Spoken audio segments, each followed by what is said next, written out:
The great hall of Nexus Prime buzzed with voices from across the galaxy. Hundreds of beings sat in floating chairs that moved around the massive space. Some had 4 arms, others had tentacles instead of legs. A few glowed with their own light. All of them were talking at once. Elder Taman walked slowly to the center of the room. His old body moved like a tree in the wind. His people, the Cathari, lived for many hundreds of years. At 800 years old, Taman was one of the oldest beings in the galaxy who still came to these meetings. The noise died down as he reached the speaking platform. His voice was quiet, but it carried to every corner of the hall. "My friends," he began, "I come before you today with a warning. The humans are moving into the Helix sector." Counselor Jiwan, a young Velthari with bright blue skin, laughed out loud. "The humans? Elder Taman, with respect, why should we worry about them? They have been in space for only 500 years. My people have been traveling between stars for 10,000 years. Other voices joined in. "The humans are weak," said one. "They have small ships," said another. "They prefer to trade, not fight," added a third. Elder Taman waited for them to finish. Then he spoke again. "I was there when my people first found their world. Earth, they call it. We watched them for many years before they knew we existed." The hall grew quiet again. Everyone knew that the Cathari had been exploring space longer than almost any other race. Their planet tried to kill them every day. Taman continued. "Ice covered their world for thousands of years. Mountains exploded and filled the sky with ash. Giant beasts hunted them. Diseases swept through their cities. Yet they never gave up." Jiwan shook her head. "But Elder, look at them now. They are peaceful. They build hospitals on our worlds. They teach our children. They are not dangerous." "That is exactly why they are dangerous," Taman said. "You see kindness and think it means weakness. But I have watched them for centuries. When something tries to stop them, they find another way. When that way is blocked, they find another. They never stop trying." A tall being with 6 legs stood up. "Elder Taman, surely you are being too careful. The humans have never conquered anyone. They have never forced their will on other species. How can you call them dangerous?" Taman's old eyes looked around the room. "Because, my friend, they do not need to conquer. They simply outlast. Every challenge that should have destroyed them only made them stronger. Every impossible task they faced, they completed. Not because they were the smartest or the strongest, but because they refused to quit." Far away from the great hall, Admiral Hyunwoo stood on the bridge of his ship. The Determination was not the biggest ship in the human fleet, but it was fast and reliable. Hyunwoo had been in the human navy for 30 years. He had fought pirates in the outer systems and helped rescue colonies when their worlds were hit by disasters. "Admiral," his communications officer called out, "we are getting orders from Earth Command." Hyunwoo walked over to read the message. His face grew serious as he read. "Tell the crew to prepare for jump to the Helix sector. We are to investigate strange energy readings." Dr. Minji looked up from her research station. She was a scientist who studied alien life forms. For the past 5 years, she had been working to help different species understand each other better. "The Helix sector? That is very far from human space. What kind of energy readings?" "The message does not say," Hyunwoo replied. "But if they are sending us to investigate, it must be important." As the ship prepared to jump to the Helix sector, Hyunwoo thought about the meeting he had attended on Earth before this mission. The human leaders had seemed worried about something.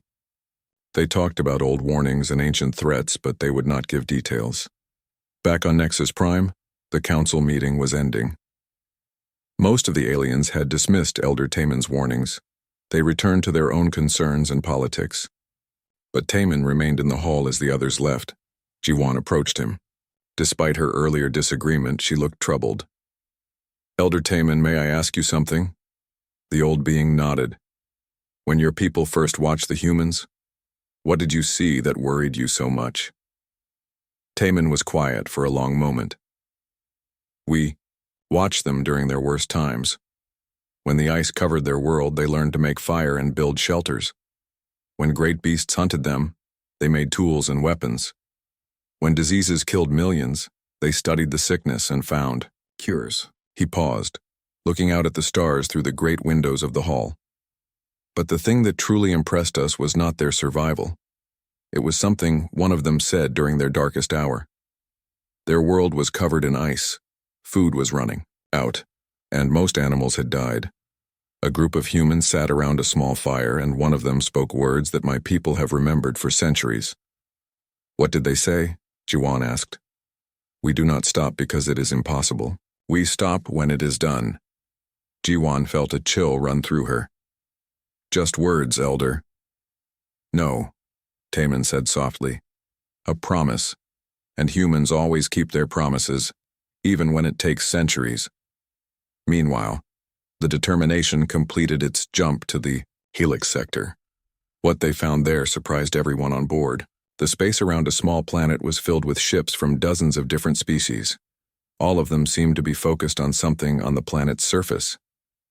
"Admiral," the sensor officer reported, "I am detecting massive energy readings from the planet. The other ships appear to be investigating some kind of archaeological site." Yunwu studied the readings. Whatever was down there was old, very old, and it was producing energy patterns unlike anything he had ever seen. "Dr. Minji, what do you think?" he asked. The scientist studied the data. "This energy signature does not match any known technology. If I had to guess, I would say it is from the predecessor civilization." Everyone on the bridge became very quiet. The predecessors were a mystery that had puzzled the galaxy for millions of years. They had left behind traces of their civilization on hundreds of worlds, but no one had ever found anything that still worked. "Send a message to the other ships," Hyunwoo ordered. "Request permission to join the investigation." As the message was sent, Hyunwoo had a strange feeling. Something told him that they were about to discover something that would change everything. He thought about Elder Taman's warnings about humans never giving up. Soon, he thought, the galaxy might understand what the old Cathari meant. The planet below looked like a giant construction site. Ships from 12 different species hung in orbit, sending shuttles down to the surface every few hours. Admiral Hyunwoo watched through the main screen as his ship approached the excavation. Captain Dohyun commanded the shuttle that carried the human team to the surface. He was younger than Hyunwoo, but he had led many exploration missions. His ship, the Perseverance, was known throughout the human fleet for completing missions that others said were impossible. "Look at the size of that thing," Dr. Minji whispered, as they flew over the dig site. Below them, a massive structure rose from the ground. It was made of some kind of black metal that seemed to absorb light. The structure was shaped like a spiral shell, but it was as big as a human city. Energy flowed along its surface in patterns that hurt to look at directly. The shuttle landed near a collection of temporary buildings that housed the research teams. As soon as the humans stepped out, they could feel the power coming from the ancient structure. The air itself seemed to vibrate. A Cathari supervisor named Wu Jin met them at the landing pad. He looked tired and frustrated. "Welcome to the most confusing discovery in galactic history," he said. "We have been here for 6 months, and we still do not understand what this thing is." "What have you learned so far?" Captain Do-hyun asked. Wu Jin led them toward the structure. "It is definitely predecessor technology. Our dating methods say it is at least 2 million years old. It produces enormous amounts of energy, but we cannot figure out how or why. Every species has sent their best scientists, but no one can make sense of it." They walked past research stations where beings from different worlds worked with strange instruments. Everyone looked frustrated. Complex equations covered screens and walls, but none of them seemed to lead anywhere. "Has anyone tried to activate it?" Engineer Nari asked. She was the chief engineer from the Perseverance, known for fixing things that others said could not be fixed. "Activate it?" Wu Jin looked shocked. "We do not even know what it does. It could be a weapon that destroys solar systems. Every time we try to study one small part, the energy readings increase. Most teams think we should destroy it before it becomes dangerous." Nari walked closer to the structure. Unlike the other species, she did not carry complex scanning equipment. Instead, she just looked at the patterns of energy flowing across the surface. She pulled out a simple notebook and began drawing what she saw. "What is she doing?" Woojin asked Captain Do-hyun. "Her job," Do-hyun replied. "Nari has a gift for understanding how things work. She does not need fancy equipment." Over the next few days, the human team was given simple tasks. The other species treated them politely but did not include them in important discussions. After all, humans were the newest species in the galaxy.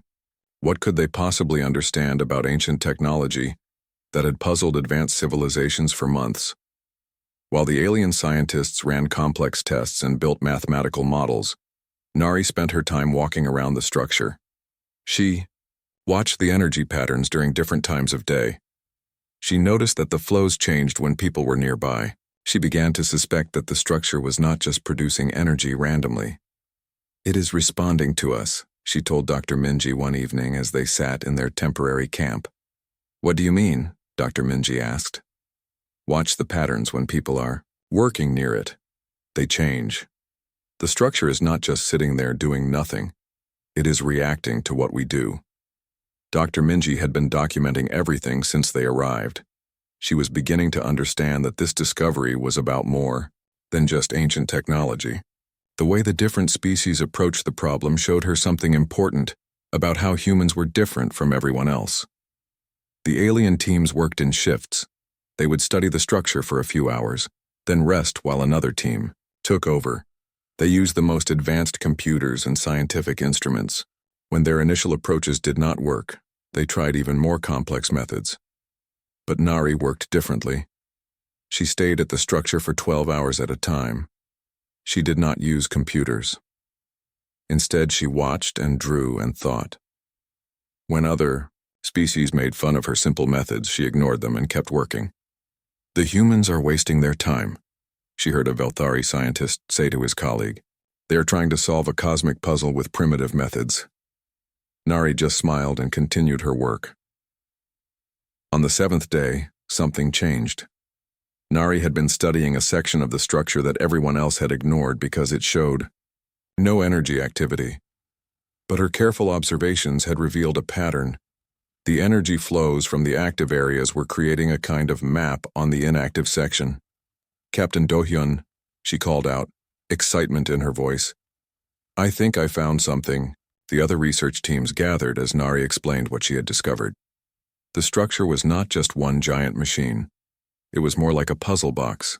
Each section that activated would point to the next section, but the clues were not written in any language or mathematical formula. They were hidden in the energy patterns themselves. "This is ridiculous," a Gektar scientist said. "You are saying that a device created by the most advanced civilization in galactic history works like a children's toy?" "Not a toy," Nari replied. "A test." Dr. Minji understood immediately. "A test for what?" "Persistence," Nari said. The predecessors were not looking for the most intelligent species or the most technologically advanced. They were looking for someone who would not give up. The alien scientists argued among themselves. Some thought Nari's theory was impossible. Others wanted to test it. But when they tried to follow her methods, they quickly became frustrated. The pattern finding required hours of careful observation with no guarantee of results. "This could take years," one scientist complained. "Or decades," said another. "Then we will work for decades," Captain Do-hyun said quietly. "That is what humans do." That night, as the alien teams debated whether to continue or abandon the project, Nari made her first real breakthrough. Following the pattern she had discovered, she placed her hand on a specific spot on the structure. For the first time in 2 million years, a new section began to glow. The energy readings spiked so high that alarms went off in every research station. Scientists ran to their instruments, trying to understand what had happened. But Nari just smiled and made a note in her simple notebook. "One section down," she said to herself. "However many more to go." Above them in orbit, the ships of 12 species monitored the energy surge. Some captains began to worry that the humans had triggered something dangerous. Emergency messages were sent to military fleets across the galaxy. But Admiral Hyunwoo, watching from the Determination, felt something different. Pride. His people had just done what no one else in the galaxy could do, not because they were smarter or stronger, but because they refused to quit. Soon, he realized, the galaxy would learn what Elder Taman had been trying to tell them all along. The news of the human breakthrough spread through the galaxy like fire. Within hours of Nari's success, emergency meetings were being held on dozens of worlds. Fear filled the voices of alien leaders as they discussed what the humans had awakened. Commander Seokjin arrived at the Helix sector 3 days later with a fleet of Velthari warships. He was a military leader who believed that dangerous technology should be controlled by those with the wisdom to use it properly. In his mind, humans were too young and inexperienced to handle predecessor artifacts. By order of the Galactic Security Council, he announced over the communication channels, all human personnel will leave the excavation site immediately. This technology is too dangerous for any single species to control. Admiral Hyunwoo read the message with growing anger. They wait for us to solve their problem, then try to take our discovery away. Captain Do-Yun stood on the planet's surface, watching as alien warships filled the sky above. But instead of fear, he felt determination. They can point their weapons at us, he told his team, but they cannot make us stop thinking. Dr. Minji had been studying the energy readings since Nari's breakthrough. What she found made her excited and terrified at the same time. Captain, the structure is not producing random energy. It is scanning everyone who comes near it. Scanning for what? Nari asked, looking up from her work on the second section. I think it is measuring how we react to challenges. Every time someone gives up on a difficult section, the structure records it. When someone keeps trying despite repeated failures, it records that too.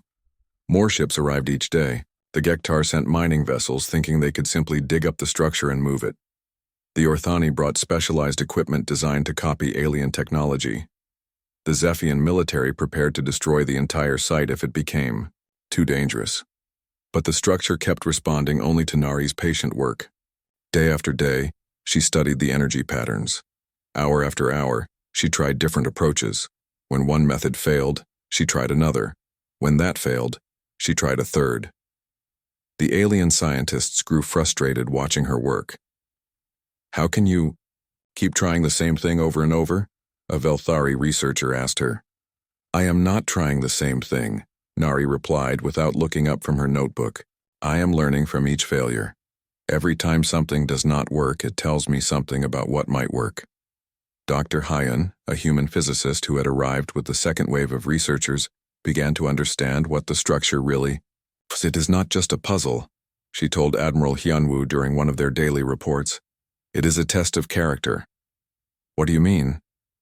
The predecessors built this to identify a specific type of thinking. Not intelligence, not technological advancement, but the willingness to continue when everything seems hopeless. As if to prove her point, the structure suddenly began producing dangerous energy spikes. The radiation levels increased so much that most alien teams had to retreat to safe distances. Emergency protocols activated as the energy readings approached levels that could damage nearby ships. The device is becoming unstable, Commander Seokjin announced. We cannot allow the humans to continue their reckless experiments. But Admiral Hyunwoo realized something that the alien commanders missed. The energy spikes happen every time someone suggests stopping the work. The structure is not breaking down. It is testing our commitment. Dr. Hyun ran calculations that confirmed his theory. The energy increases are not random. They happen when the structure detects doubt or fear. It is designed to drive away anyone who is not completely committed to finishing the task. The revelation created panic among the alien fleets. If Hyunwoo was right, then continuing the work was incredibly dangerous. But stopping might be even worse. What if the structure was designed to activate fully only when someone proved they would never give up? This is madness, Commander Seokjin declared. No discovery is worth risking the entire star system. But Captain Do-Yun disagreed. Standing on the planet's surface with energy crackling around him, he made a decision that would be remembered for generations. We did not come this far to come this far. He ordered his team to continue working despite the danger. While alien ships prepared to fire on the structure, Nari made her second breakthrough. Following patterns that had taken her weeks to understand, she activated another section of the device. The energy surge was enormous. Several alien ships had to jump away from the system to avoid damage. But instead of destroying everything, the surge carried information. For just a moment, the structure broadcast a signal that reached every ship in the sector. The message was not in words or mathematics. It was pure emotion and intention. Every being who felt it understood the same thing. The predecessors had faced impossible odds and refused to surrender. They had built this test to find others who shared that quality. Supervisor Jinwoo, a practical Gektar, who had been mining asteroids for 40 years, was the first alien to truly understand. They are not looking for the strongest species or the smartest species, he told his crew. They want to find someone who will not quit when the universe tells them to quit. But understanding and accepting were different things. Most alien commanders still wanted to stop the human work before it became more dangerous. Military fleets from 6 different species surrounded the planet, all of them ready to attack if the energy levels became too high. The humans found themselves in an impossible position. They could stop their work and lose the greatest discovery in galactic history. Or they could continue and risk starting a war with the rest of the galaxy. Dr. Minji made detailed notes about everything that happened. She realized that this moment would define humanity's place in the galaxy for centuries to come. Would they be remembered as the species that gave up when things got difficult? Or as the species that kept going when everyone else said it was impossible? Engineer Nari looked up at the alien warships filling the sky. Then she looked down at her notebook, filled with weeks of careful observations. She thought about all the times in human history when people had faced impossible choices. Her ancestors had survived ice ages and plagues and wars because they refused to give up. "What are you going to do?" Captain Doyeon asked her. Nari smiled and turned back to the structure. "My job." As she began working on the third section, energy surged through the ancient device like lightning. The patterns grew more complex, the challenges more difficult. But for the first time since arriving at the site, Nari felt like she truly understood what the predecessors wanted. They wanted someone who would not stop. Ever. Above them, Admiral Hyunwoo watched the alien fleets prepare for battle. He knew that the next few hours would determine whether humanity earned the respect of the galaxy or became outcasts among the stars. But he also knew his people. When humans made a promise, they kept it. And they had promised to solve this puzzle. The standoff lasted 3 days. Above the planet, warships from 6 species kept their weapons trained on the excavation site. On the surface, Engineer Nari continued her work as if the entire galaxy was not ready to destroy her. General Sunho arrived on the 4th day with a human defense fleet. His ships were smaller and fewer than the alien forces, but they took positions around the human research station. The message was clear. If someone wanted to stop the humans, they would have to fight for it. "This is General Sunho of the Human Federation Defense Force," he broadcast to all ships. "We claim the right to complete our research under galactic law. Any attack on our people will be considered an act of war." The tension in space became so thick that civilian ships fled the sector. Merchant vessels, passenger liners, and scientific expeditions all jumped away to safety. Only the military fleets remained, watching each other and waiting for someone to make the first move. Arbiter Yuna arrived from the Cathari homeworld, sent by Elder Taman to prevent a galactic war. She was an ancient judge who had settled disputes between species for over 600 years. Her ship took position between the human and alien fleets. "I call for immediate talks," she announced. "This situation serves no one's interests." But when the leaders met on her ship, the discussions went nowhere. Commander Seokjin insisted that the human experiments were too dangerous to continue. General Sunho refused to abandon the greatest discovery in human history. Neither side would give ground. While the diplomats argued, Dr. Kangjin made a discovery that changed everything. He was a specialist in predecessor civilization who had spent his life studying their ruins. Unlike the military commanders and politicians, he was actually listening to what the structure was trying to tell them. "It is not a weapon," he announced during one of the diplomatic meetings. I have analyzed every energy reading, every signal, every response pattern. This device was never designed to destroy anything. Then what is it? Arbiter Yuna asked. It is a test, Dr. Kangjin explained. The predecessors faced some kind of threat that required absolute determination to overcome. They built these structures to find species with that specific quality. Commander Seokjin shook his head. Even if that is true, the energy levels are still dangerous. One mistake could destroy this entire star system. No, Dr. Kangjin said firmly. The energy spikes are part of the test. The structure is designed to drive away anyone who gives up when things become difficult. The danger is real, but it only affects those who lack commitment. On the planet below, Nari had no idea that her work was being debated by the most powerful beings in the galaxy. She was focused entirely on the patterns flowing across the structure's surface. Each section was more complex than the last, requiring days of observation to understand. Dr. Hayun worked beside her, taking measurements and running calculations. Nari, the energy patterns are forming a message. I think the structure is trying to tell us something about what happened to the predecessors. What kind of message? Nari asked without looking up from her work. A warning. They faced something that came from outside our galaxy, something that destroys civilizations when they become too advanced. The implications made Nari stop working for the first time in weeks. You mean there is a threat out there that specifically targets successful species? That is what the energy patterns suggest. The predecessors survived by developing technology that required incredible persistence to use. They were looking for inheritors who could face impossible odds without giving up. As if responding to their conversation, the structure suddenly activated its fourth section.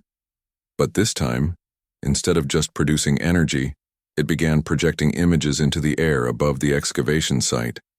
Everyone on the planet stopped what they were doing to watch. The images showed the history of the predecessor civilization. They had been much like the current galactic species, advanced, intelligent, confident in their technology. But then something had come from the darkness between galaxies. The threat was not a traditional enemy that could be fought with weapons or negotiated with through diplomacy. It was something that sought out civilizations that had become too comfortable with their success. When species became advanced enough to think they had mastered the universe, this force would find them and destroy them. The predecessors had only survived by abandoning everything they thought they knew about progress and advancement. Instead of building better technology, they had built challenges that required character over intelligence. They had prepared for inheritors who understood that some problems could only be solved through absolute refusal to quit. Dr. Minji watched the images with growing understanding. That is why they chose persistence over intelligence. Smart species give up when the odds become impossible, but some species are too stubborn to know when they are beaten. The projections continued, showing how the predecessors had seeded the galaxy with tests like this one, hidden installations on hundreds of worlds, all waiting for a species that would prove worthy of their legacy. But for millions of years, no one had passed the tests. Every species had given up when the challenges became too difficult. Until now, the fifth and final section of the structure began to activate. A new voice joined the communications between the fleets. It was Elder Taman speaking from his ship as it approached the Helix sector. My friends, his ancient voice carried across all frequencies. You are witnessing the fulfillment of prophecies my people recorded centuries ago. The humans are not activating a weapon. They are accepting a responsibility. Commander Seokjin responded with frustration.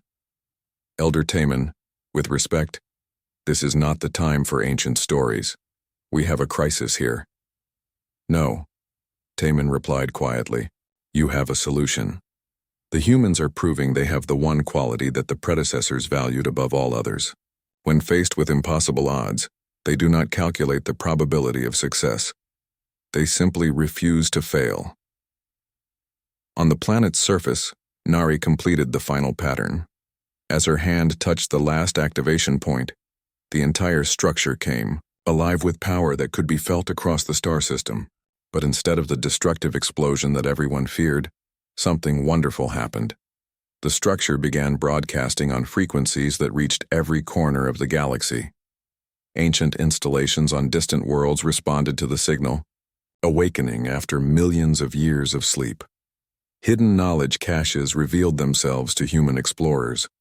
Defensive systems designed by the predecessors came online, ready to protect the galaxy from the threat that still lurked in the darkness, between stars. Most importantly, the structure sent out a signal that would be detected by the extragalactic threat. For the first time in cosmic history, that ancient enemy would know that a species had proven worthy of the predecessor legacy. The real test was just beginning. As the alien fleets watched in amazement, Dr. Kang Jin made the final announcement that would change galactic history forever. The humans have passed the test, the predecessors have chosen their inheritors. President Soo-hyun arrived at Nexus Prime 2 weeks after the activation of the predecessor structure. The emergency session of the Galactic Council was the largest gathering in recorded history. Representatives from every known species filled the Great Hall, all of them trying to understand what humanity's success meant for the galaxy. Elder Taman stood once again at the center of the speaking platform, but this time no one laughed or dismissed his words.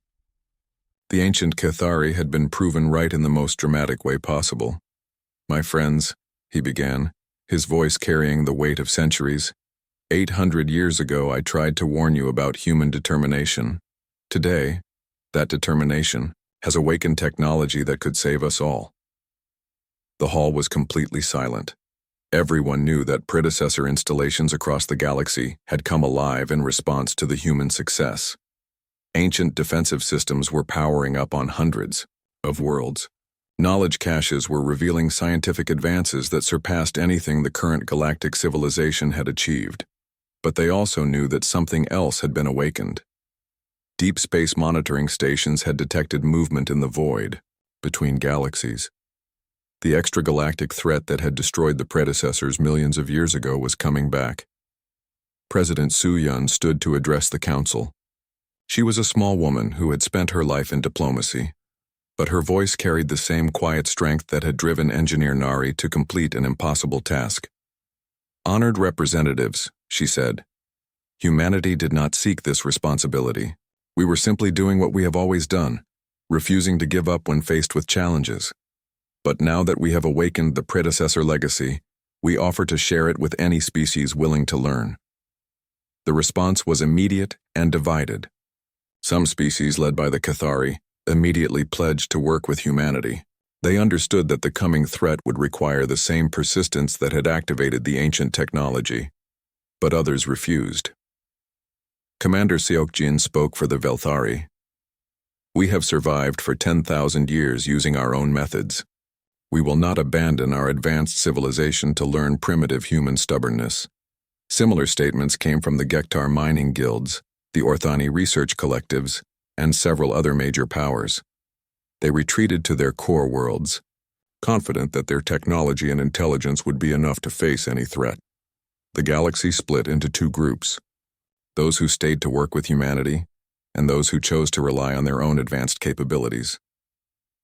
Dr. Minji established the first interspecies training centers on human worlds.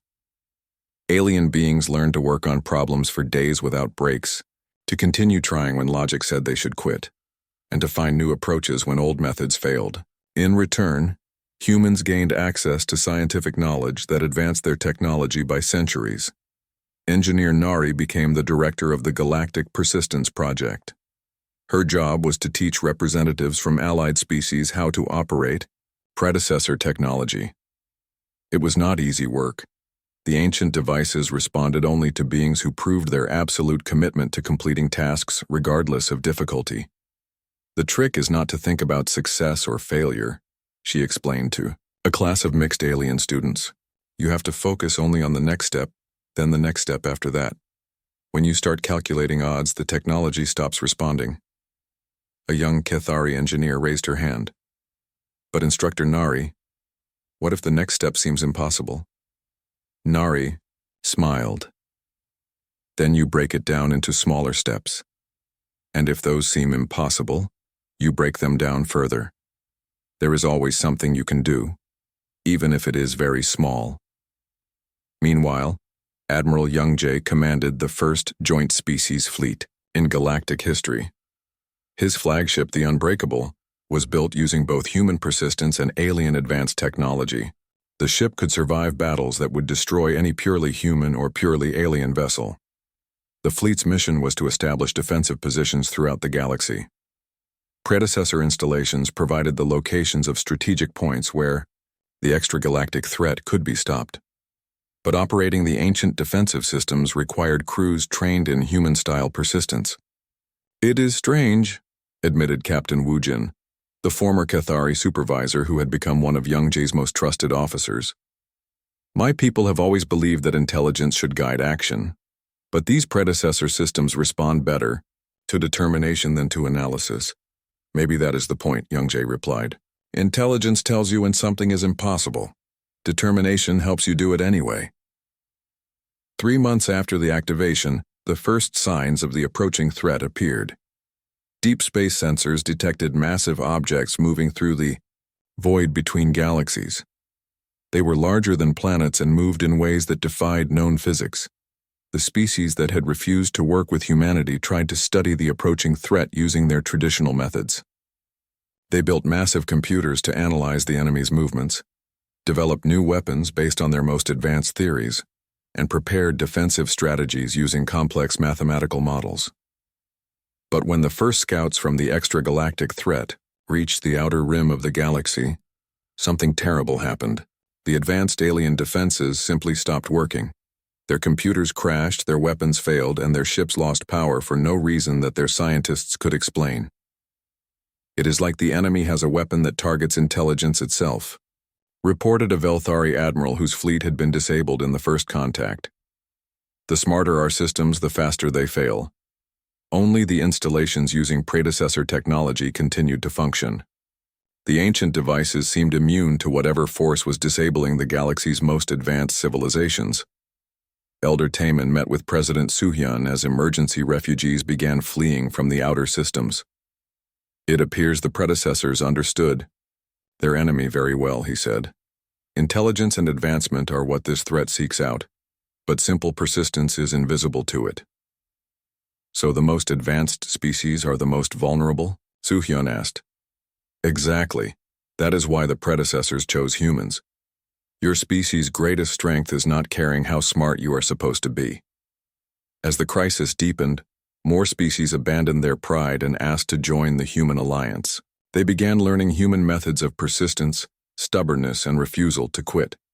It was hard for civilizations that had valued intelligence above all else to accept that sometimes the best solution was to simply keep trying.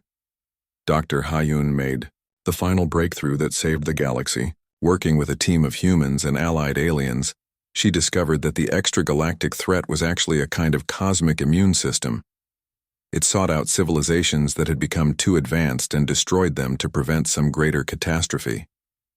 But the predecessors found a way around it, she explained to the Joint Command. They built technology that requires character instead of intelligence. The threat cannot recognize it as advanced civilization because it operates on completely different principles.